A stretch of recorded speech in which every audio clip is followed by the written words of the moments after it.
1977, Smokey and the Bandit burst onto the big screen, starring Burt Reynolds as the charismatic Beau Bandit Darville.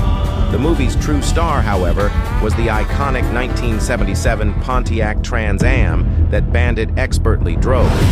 Interestingly, the Trans Ams used in the film were actually 1976 models with a front facelift to mimic the soon-to-be-released 1977 look, featuring unique quad headlights, a V-shaped nose, and a center hood scoop.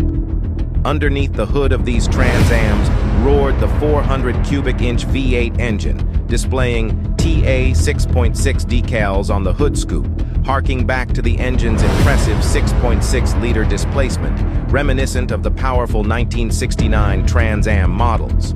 Director Hal Needham's vision for the film extended beyond cinema. He aimed for it to be an unparalleled product placement success.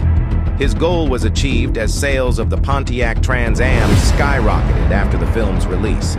In 1978, Trans Am sales surged to 93,151 units, an increase of 25,000 cars from the previous year, and they reached even greater heights in 1979.